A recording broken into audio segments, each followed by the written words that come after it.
Major League Baseball's playoffs would seem to be one of those, like, let's find a cure for cancer kind of ideas that everyone could get behind. And no. Good morning to you. Good Tuesday morning. I'm Dejan Kovacevic of DK Pittsburgh Sports. This is Daily Shot of Pirates. It comes your way bright and early every weekday. If you're into football and or hockey, I also offer up daily shots of Steelers and Penguins right where you found this. We, my friends, have some time to kill. We have a great, big, if we're lucky, blank space between now and the next time we're talking about actual baseball being played in any of the 30 venues across North America. And as such, one of the things I'm going to do from time to time is to look at different components of the labor dispute, which is blissfully now into day 6, and try to look at all sides of the argument, and in this specific case, wonder why it's an argument at all. One of the proposals put forth in the last document that the owners submitted to the Major League Baseball Players Association called for 7 playoff teams in each of the American and National Leagues. So what you'd have is the 3 division winners plus 4 wild card teams. The team with the best record overall in the league gets a first round bye, which is really cool. I can get behind that. So, yay Dodgers. The remaining 6 teams in each league will participate in a 3-game wild card series. Anybody who's been following my stuff for years know that I am way behind that.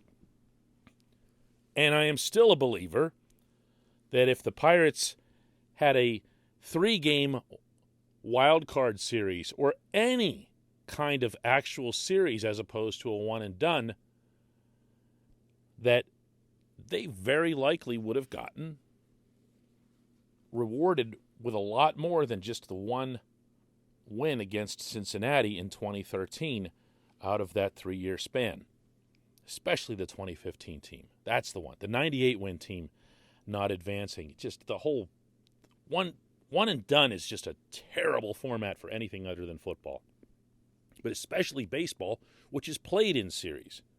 So far, so good, right? Okay. Now, the 2 division winners that didn't get that bye. So let's take some money teams here. Let's take the Cubs and the Mets. All right? Cubs and the Mets. They get to pick from the wild card teams which ones they want to face. I'm going to read this out loud in case it didn't come across clearly enough. The 2 division winners in each league that don't receive the bye would choose their wild card series opponents. The division winner with the second best record would choose its opponent from the bottom 3 wild card clubs. The remaining division winner would have to have its pick of the bottom 2 wild card teams still available. The remaining wild card winners would, of course, face each other until you're down to just 3 teams, at which point everything just becomes a lot more normalized, like the division series. They might even call it that still. Make sense? Yeah. Again, like, no matter what you think about picking, and whether or not it's cheesy or whether it's insulting to the team that gets picked, it's something people would talk about. You know, a lot of sports fans, and I'm no exception to this, rip college football into infinity for all the various debates that go on about this team should have been in, that team should have been out, this system's a joke. Fact of the matter is, everybody talks about it. And right now, nobody talks about baseball playoffs outside of New York, Los Angeles, and a couple other markets. So this could theoretically be something that gets more people discussing baseball on a broader scale. I'm okay with that. Not wild about it, but okay with it. And realistically, if you think about it, the decisions that get made won't really be insulting as much as they will be based on injury. That's what you're going to see. Whoever it is that's picking an opponent is going to pick somebody based on who's got the fewest arms available or pitching matchups. 1,000%, I can guarantee you that. And they'll just say that. Look, I mean, it's unfortunate that they're missing all these guys, but, that's how it is. We'll take them. So again, what's not to like? More hope, more playoffs, more people paying attention in more markets. Well, guess who's opposed to that? This portion of Daily Shot of Pirates is brought to you by our friends at North Shore Tavern that's directly across Federal Street from PNC Park. It's home of Steak on a Stone, an eating experience, underscoring the word experience. The steak is brought to you partially cooked on an 800-degree stone, and you do the rest. It's a ton of fun, it's a great meal, and it's a baseball atmosphere like no other in Pittsburgh. North Shore Tavern, right across Federal Street from PNC Park. That's right, the Major League Baseball Players Association doesn't like this plan. They don't like the idea of expanded playoffs. You know why? Because their actual overlord, Super Agent Scott Boras, who controls 5 of the 8 spots on the MLBPA Executive Board, which is made up entirely of players. 5 of those 8 are his clients and will listen to him and follow him off a cliff if necessary. And he's also very influential with Tony Clark himself and the other people that are involved in the day-to-day executive dealings of the MLBPA. Boras doesn't like this idea because it rewards, in his eyes, teams that might not necessarily spend up to where Scott thinks they should be spending. How do we know that? Well, we don't have to guess anymore. That was stuff that I'd heard behind the scenes previously, but then Boras, just last month, went on a rant about how the Atlanta Braves were phony World Series champions because they didn't spend as much as the Dodgers and other teams had. They instead waited until the trade deadline, added some pieces that they could afford at the prorated salaries, meaning if you get them at the end of July, you're only paying them for 2 months of action, so you're paying for 1/3 of their salary, very similar to what the Pirates did in 2013 through 15 when they were bringing in, if you'll recall, Aramis Ramirez, Justin Morneau, those types of players. That's cheating. That's cheating the system. That's cheating the ethics of the money that all of these teams should be paying out. Even if those teams don't have anywhere near the revenue streams that the Dodgers and a handful of other teams do. So the Players Association is concerned that by opening the playoffs to even more teams, you'll be rewarding this bad behavior. You'll be saying, hey, it's okay to not spend as much, and you really don't have to spend as much anyway because the field is bigger. This is how these people think. Can you believe this?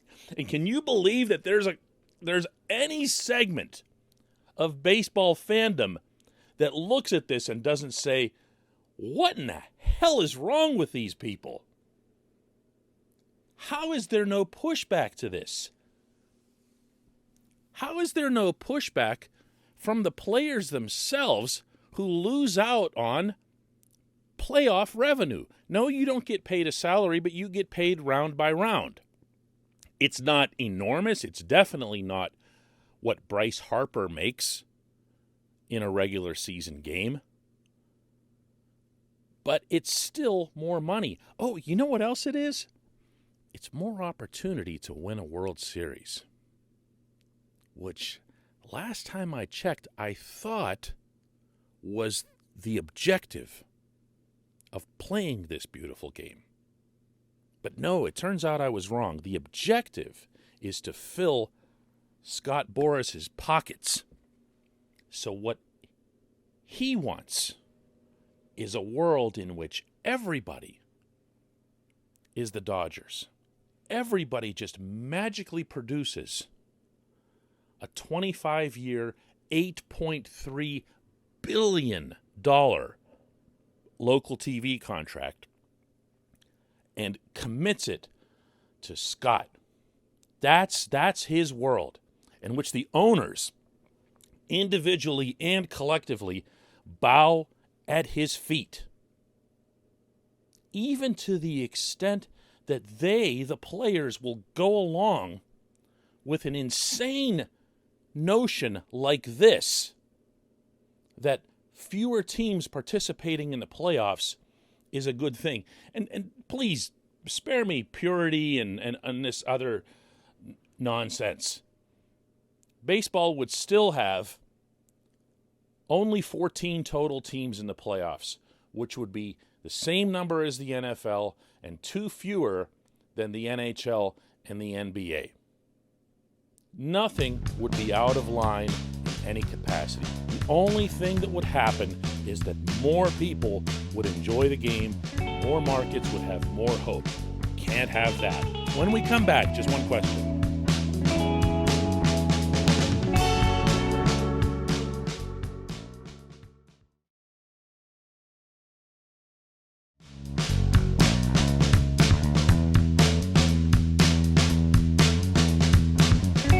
Back, it's time for just one question on Daily Shot of Pirates. And today's J1Q comes from Ben, who asks, "Hey DK, with minor league baseball seasons continuing as planned and no player on a 40-man roster being ineligible to play, does that mean the DFA'd guys like Colin Moran and Chad Kuhl and Stephen Brault could possibly play at Indianapolis? It would be good for all parties. The Pirates would be able to field a competitive AAA team, and the guys get a chance to show teams they're still worth a claim once the game opens up again." I don't think you'll see that. I don't think you'll see players who are expecting to be major league free agents doing a whole lot of that. I strongly suspect you'll see them holding ranks with the regular big leaguers who are held out. Colin Moran, Chad Kuhl, and Stephen Brault all have been in the majors for a while now. So for them to all of a sudden behave as if they're minor leaguers regardless of their actual contract status, I don't think you'll see that. Here's the other part that I don't think you'll see. I don't think you'll see the Pirates keep them. I don't think you'll see any sort of assignment made to Indianapolis. The way Ben Cherington spoke about all three of them, with different contexts applicable to each one. For example, Moran, they were leery of the arbitration figure. Kuhl wanted to start. Brault's obviously had a ton of injuries. They really sounded like, or Cherington really sounded like, as if the cord had been cut. If something were to happen and they were to come back, he gave the obligatory "the door is still cracked" line. He used that one with Moran. I'm not buying that. I believe, as I'd mentioned yesterday, that they're clearing roster spots. And they're clearing roster spots that they evidently have designs on. What those designs might be could, this is where my tinfoil hat comes in, could depend on the outcome of the collective bargaining agreement. For example, if the Pirates' current payroll projection for 2022 is something like $40 million. I haven't looked at that in a long time. But let's just say it's something like $40 million. And let's also presume that, as happened with the National Hockey League, there's a grandfathering period, so you don't have to rock it up to the $100 million floor,